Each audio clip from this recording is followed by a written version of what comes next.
கல்வி விகடன் நேயர்களுக்கு வணக்கம். நம்மளுக்கு போர்டு எக்ஸாம்ஸ் நெருங்கிட்டு இருக்கு.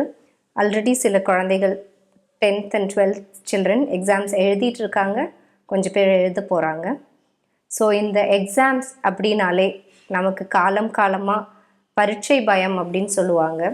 ஸோ எக்ஸாம் ஃபீவர் அப்படின்னு கேள்விப்பட்டிருக்கோம். எக்ஸாம் வரத்துக்கு முன்னாடி தான் எல்லாருக்கும் எக்ஸாம் ஃபீவர், ஸ்டமக் பெயின், நல்ல தூக்கம் இருக்காது.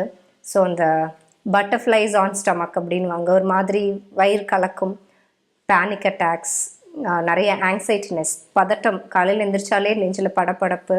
ஸோ இத்தனையும் இருக்கும். பொதுவாக ஒரு சின்ன எக்ஸாம்னாலே இத்தனையும் இருக்கும். ஸோ ஒரு public exam 10th and 12th exam அப்படின்னாலே நம்ம ஊரில் அது ரொம்ப ஒரு பெரிய ஒரு விஷயமாக தான் நம்ம கருதிட்டு இருக்கோம். இது குழந்தைகள்கிட்ட பொதுவாகவே ஒரு கேள்வி வைக்கப்பட்டது. ஸோ குழந்தைகள் ஃபஸ்ட்டு யாருக்காக இந்த எக்ஸாம் எழுதுறீங்க அப்படின்னு கேட்கும்போது, முக்கால்வாசி குழந்தைகள் அம்மா அப்பாவை திருப்திப்படுத்தணும், சமுதாயத்தை திருப்திப்படுத்தணும், மற்றும் ஸ்கூல் கல்விக்கூடங்களை திருப்திப்படுத்தணும், அதுக்கப்புறம்தான் அவங்க எக்ஸாம் எழுதுகிறாங்க அப்படின்ற ஒரு விஷயத்த சொல்லியிருக்காங்க. இது ரொம்ப சிந்திக்கப்பட வேண்டிய ஒரு விஷயமா நான் கருதுகிறேன். ஏன்னா பொதுவாகவே எக்ஸாம்ஸ் அப்படின்னாலே ஒரு வீட்டில் அந்த குழந்தைகளோட எக்ஸாமை பெற்றோர்கள் தன்னோட எக்ஸாமாக தான் முக்கியமாக கருதிட்டு இருக்காங்க. அண்ட் ப்ளஸ் அந்த குழந்தைங்களுக்கு ஈக்குவலாக இல்லை அந்த குழந்தைங்களுக்கு மேலே பயங்கர பதட்டமாக தானே எக்ஸாம் எழுத போகிற ஒரு ஃபீலிங்கில் தான் பேரண்ட்ஸ் இருப்பாங்க. ஸோ ஒரு குழந்தை சப்போஸ் கொஞ்சம் லேட்டாக எழுந்திரிச்சா, இவ்வளோ லேட்டாக எழுந்திரிக்கிற, அடுத்த வாரம் எக்ஸாம் இருக்குது, நீ இன்னும் படிக்கல, உன் கையில் நான் புக்கையே பார்க்கல அப்படின்ட்டு நிறைய நம்மளுக்கு முடிஞ்ச எல்லா சொற்பொழிவும் நிறைய அட்வைஸும் கொடுத்துட்ருப்போம். பொதுவாக இந்த குழந்தைகளோட எக்ஸாம்ஸை பேரண்ட்ஸ் என்னவா நினைக்கிறாங்க அப்படின்னா, ஒன்று நம்ம நல்லா படிக்கலை, ஸோ நம்ம குழந்தைகள் நல்லா படிக்கணும். ஒரு நல்ல விஷயம். கண்டிப்பாக எல்லா பேரண்ட்ஸுமே தான் குழந்தைகளை படிக்க வைக்கிறது, அந்த குழந்தைகள் ஒரு சமூகத்தில் நல்ல அந்தஸ்துக்கும் நல்ல இடத்துக்கும் வரணுன்றது மிகவும் ஒரு நல்ல விஷயமா கருதுகிறோம். இன்னொன்று பார்த்திங்கன்னா, நம்ம சாதிக்காத விஷயத்தையும், நம்ம கனவுகள், நம்மளோட ட்ரீம்ஸ், நம்ம எக்ஸ்பெக்டேஷன்ஸ் எல்லாமே நிறைவேறாத விஷயத்த நம்ம குழந்தைகள் மூலயமா நிறைவேற்றிக்கணும் அப்படின்னு நினைக்கிற பேரண்ட்ஸ் நிறைய பேர் இருக்கும். இன்னொன்று, அந்த குழந்தைகளோட மதிப்பெண் என்றைக்குமே நம்ம ஃபேமிலியோட ஒரு வேல்யூ, ஒரு ஐடென்டிட்டி. இன்னொன்று, வெளியில் நம்ம சொல்லும் போது அது நமக்கு உண்டான ஒரு மதிப்பும் மரியாதையும். அப்புறம் அந்த குழந்தைகளுக்கு அப்படி நல்ல மார்க் வாங்குறாங்க அப்படின்னும் போது நம்ம நிஜமாலுமே ஒரு நல்ல பேரண்டிங் பண்ணியிருக்கோம். அதாவது நம்ம பேரண்டிங்கோட ஒரு வேல்யூவாகவுமே நம்ம அதை கருதிட்டு இருக்கோம். அடுத்தது, வெளியில் போய் சொல்லும் போது அது ஒரு கௌரவம் அப்படின்னு நம்ம நினச்சிட்டு இருக்கோம். ஸோ முக்கியமாக இந்த ஒரு விஷயத்துக்காகவே தான் நம்ம குழந்தைகளுக்கு நிறைய மார்க் வாங்கணும் அப்படின்ற தெரிஞ்சோ தெரியாமலேயோ ஒரு பியர் ப்ரெஷரை கொடுக்குறோம். இது மட்டும் இல்லாமல் நம்ம ரிலேட்டிவ்ஸ், இந்த சொசைட்டி நிறைய கேள்விகள் குழந்தைகளோட மார்க் பற்றி கேட்கும் போது நம்ம அது ஒரு நல்ல மார்க்காக சொன்னாதான் நமக்கு அது ஒரு பாசிட்டிவிட்டி, இல்லைன்னா 4 பேர் என்ன பேசுவாங்க அப்படின்ற ஒரு பதட்டம். ஸோ முக்கியமாக இந்த ஒரு எக்ஸாம் பயம் அப்படின்னாலே மற்றவங்களை கருதி தான் நம்ம குழந்தைகளுக்கு முடிவு எடுத்துகிட்டு இருக்கோம். இன்னொன்று, சம்டைம்ஸ் சில பேரண்ட்ஸ் அவங்களே இமோஷ்னலி அன்ஸ்டேபிள் ஆகி குழந்தைகளை வேர்பலி அண்ட் ஃபிசிக்கலி அப்யூஸ் பண்ணுறாங்கன்றது நிறைய கேள்விப்படுறோம். இது ரொம்ப வேதனைக்குரிய ஒரு விஷயமா இருக்குது.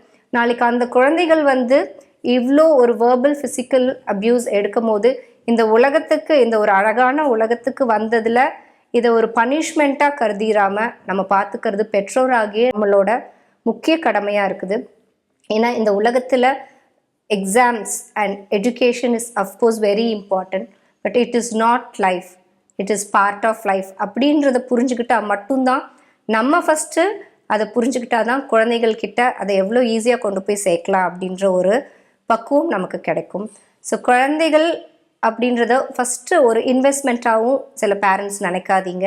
ஏன்னா உனக்கு இவ்வளோ கஷ்டப்பட்டு நான் இவ்வளோ புக்ஸ் வாங்கி கொடுத்தேன், இவ்வளோ காசு கொடுத்து டியூஷன் ஃபீஸ் கொடுத்து உன்னை நான் அனுப்பி வச்சேன், பட் இத்தனையும் கொடுத்தும் உன்னால் இவ்வளோ மார்க் எடுக்க முடியல அப்படின்னா உனக்கு அந்த தகுதி இல்லைன்ற ஒரு நிலைமையை கொண்டு விட்டுறாதீங்க. ஏன்னா குழந்தைகள் இப்போது இந்த மாதிரி இந்த அப்யூஸ் கேட்டு வளர்கிற குழந்தைகள் பின்னாடி அவங்க மேலேயே அவங்களுக்கு இருக்கிற அந்த ஒரு செல்ஃப் வர்த்தாக இருக்கட்டும், அல்ல அவங்களுக்கு ரொம்ப இன்ஃபீரியாரிட்டி காம்ப்ளெக்ஸில் கொண்டு போய் விட்டுரும்.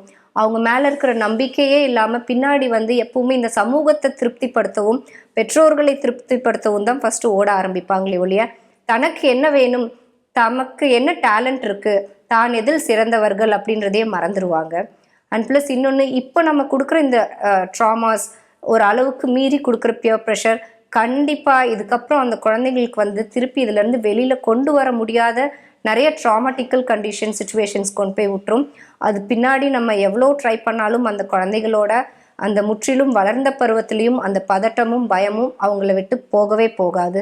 ஸோ பேரண்ட்ஸ் ஆகிய நாம் இதுக்கு ரொம்ப முக்கியமாக செய்ய வேண்டிய ஒரே விஷயம், குழந்தைகள் பயத்தில் இருந்தால் கூட நம்ம ஃபஸ்ட்டு பாசிட்டிவாகவும் காமாகவும் இருந்து குழந்தைங்க கிட்ட போய் மனசு விட்டு பேசி, எக்ஸாம் அப்படின்னா பயப்படக்கூடிய ஒரு விஷயம் இல்லை, அது எப்படியெல்லாம் ப்ரிப்பேர் பண்ணால் நம்ம பெஸ்ட்டாக பண்ண முடியும் அப்படின்றது வந்து உங்கள் குழந்தைங்களுக்கு சொல்லி கொடுங்க. இந்த 3 மணி நேரம் உங்கள் குழந்தையோட ஒரு வாழ்க்கையோ இல்லை உங்கள் குழந்தையோட வாழ்க்கையோட வேல்யூவையோ கண்டிப்பாக நிர்ணயிக்காது. அந்த 3 ஹவர்ஸில் அந்த குழந்தைக்கு உண்டான டேலண்ட், மெமரி பவர், அந்த கெப்பாசிட்டி அன்னைக்கு என்ன முடியுமோ அந்த பெஸ்ட்டு தான் கொடுக்குறாங்க. ஸோ உங்கள் குழந்தையோட ஒரு ஸ்கோர் ஷீட் மட்டும் உங்கள் குழந்தையோட வாழ்க்கையோட முழு தரத்தை கண்டிப்பாக நிர்ணயிக்காது அப்படின்ற ஒரு விஷயத்த நீங்கள் ஏற்றுக்கணும். ஃபார் எக்ஸாம்பிள், ஒரு கடைக்கு போகிறோம், ஒரு 10 வயசு குழந்தைங்களுக்கு ட்ரெஸ் வாங்குகிறோம். அந்த 10 வயசு குழந்தைக்கு வாங்குகிற ட்ரெஸ் எல்லா 10 வயசு குழந்தைக்கும் சூட் ஆகாது. அது எல்லா பேரண்ட்ஸ்க்கும் தெரியும். சில குழந்தைக்கு 8 வயசு ட்ரெஸ் கொடுத்தா கூட 10 வயசு குழந்தைக்கு ஃபிட் ஆகும். சில குழந்தைக்கு 12 வயசு அந்த ட்ரெஸ் தான் அந்த 10 இயர் கிட்டுக்கு பத்தும். இந்த விஷயம் நம்மளுக்கு நல்லா தெரியும். இன்க்ளூடிங் ஸ்லிப்பர்ஸ் சைஸுமே அப்படி தான் மாறும். ஸோ ஒரு குறிப்பிட்ட வயசுக்கு ட்ரெஸ்ஸு, ஷூஸுன்னு இந்த மாதிரி நிறைய விஷயங்கள் நம்ம மாறும்போது, அதே மாதிரி ஒரு குறிப்பிட்ட வயசு குழந்தைங்களுக்கு அவங்களோட கெப்பாசிட்டி, அவங்களோட மெமரி பவர், அவங்க ஈச் ஒன் ஆர் யூனிக், அவங்களுக்குன்னு டிஃப்ரெண்ட் குவாலிட்டிஸ் இருக்குது. ஸோ இத்தனை நிறைய விஷயங்கள் இருக்கும் போது நம்மளால் அதை ஏன் ஏற்றுக்க முடியறதில்ல? ஒவ்வொரு குழந்தையும் கண்டிப்பாக இந்த உலகத்தில் ரொம்ப யூனிக்காக படைக்கப்பட்டவங்க தான். ஒவ்வொருத்தருக்கும் தனித்திறமைகள் நிறைய இருக்குது. அண்ட் ப்ளஸ் அதில் என்ன அந்த குழந்தைங்களுக்கு வந்து பெஸ்ட்டாக வராங்க அப்படின்றத கண்டுபிடிச்சி அதில் அவங்கள வந்து நம்ம சிறந்தவங்களாக கொண்டு வரது தான் ஒரு பேரண்ட்டோட விஷயமா இருக்குது. குழந்தையோட வெற்றியை கொண்டாடுறதுக்கு இந்த ஊர் இருக்குது, இந்த உலகம் இருக்குது, சமூகம் இருக்குது. பட் ஒரு குழந்தை தோல்வி அடைந்தால் உன் கூட நான் நிற்கிறேன் அப்படின்றது பேரண்ட்ஸால் மட்டும்தான் செய்ய முடியும். ஸோ ஒரு பேரண்ட்ஸ் ஒரு குழந்தை கூட வெற்றியிலையும் தோல்வியிலையும் ஒரு நல்ல பேரண்ட்டாக இருக்கும் போது அந்த குழந்தை தோல்வி அப்படின்னு நோக்கி போனால் கூட நம்ம பின்னாடி ஒரு பக்கபலம் இருக்காங்கன்ட்டு ஒரு பாசிட்டிவிட்டியோட அந்த குழந்தை கண்டிப்பாக ஒரு மிகப்பெரிய சாதனையாளராக படிப்பில் இல்லை வேறு துறைகள்லையும் மிக சிறந்து விளங்குவாங்க. ஸோ குழந்தைகள் வந்து 100% ரிசல்ட் கொடுக்கணும், 100 மதிப்பெண் கொடுக்கணும். இப்படி 100 மதிப்பெண் இருக்கிற குழந்தைகள் தான் வந்து வாழ்க்கையில் சிறந்து விளங்கும். இல்லை அந்த குழந்தைங்களுக்கு மட்டும்தான் வந்து இந்த உலகத்தில் அங்கீகாரமும் மரியாதையும் இருக்குது அப்படின்ற ஒரு எண்ணத்தை கண்டிப்பாக பெற்றோர்கள் கைவிற்றணும். இன்ஃபேக்ட் ஒரு குழந்தை 100% வாங்கி வாழ்க்கையில் வந்து ஒரு பெரிய பதவியில் போய் இருந்தாலுமே அந்த குழந்தை மற்றவங்க கிட்ட பழகிற விதம், அதோட குணநலன்கள், ஒரு நல்ல ரிலேஷன்ஷிப் வித் த பேரண்ட்ஸ், இந்த சொசைட்டி, ஃப்ரெண்ட்ஸ், அதே மாதிரி இமோஷ்னலி அந்த குழந்தை எந்த அளவுக்கு வந்து ஸ்டேபிளாக இருக்குது, எந்த அளவுக்கு மற்றவங்களுக்கு உதவி புரியுது, எல்லார்கிட்டையும் எப்படி அரவணைச்சு போகுது, எப்படி சில பேர்கிட்ட கோவப்படாமல் அன்பாக வந்து உதவி பண்ண முடியுது.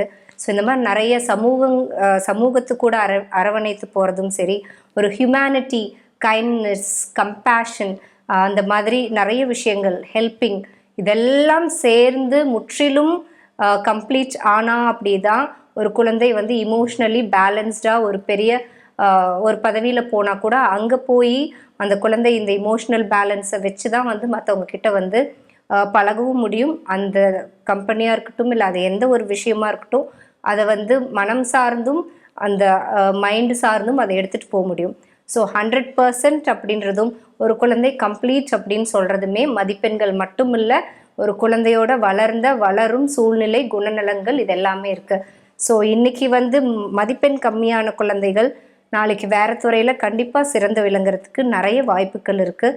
ஸோ அந்த வாய்ப்புகளை வந்து பேரண்ட்ஸ் உருவாக்கி கொடுக்கணும் அப்படின்னு நான் கேட்டுக்கிறேன். அது என்னவா இருந்தாலும் சரினா, இந்த உலகம் வந்து ரொம்ப மிக அழகானது, எல்லாத்துக்காகவும் படைக்கப்பட்டது. இதில் ஒரே ஒரு இந்த மதிப்பெண் அப்படின்ற ஒரு சின்ன ஒரு விஷயத்தில் குழந்தைகளோட மனசையும் அவங்களோட மூளையும் அதுக்குள்ளே போய் குறுக்கி இந்த உலகமே வந்து பயப்படக்கூடிய ஒரு விஷயமா காமிச்சிடாதீங்க. Life is very short. இங்கே வந்து ரொம்ப பீஸ்ஃபுல்லாக ஹாப்பியாக வாழ்கிறவங்க ரொம்ப கம்மி. நம்ம குழந்தைங்களுக்கு அந்த பீஸ்ஃபுல்லாகவும் ஹாப்பியாகவும் அவங்க தேர்ந்தெடுக்கிற துறையில் நல்ல ஒரு சிறந்த மனிதனாக விளங்குறதுக்காக பேரண்ட்ஸ் வந்து வழிவகுத்து கொடுங்க.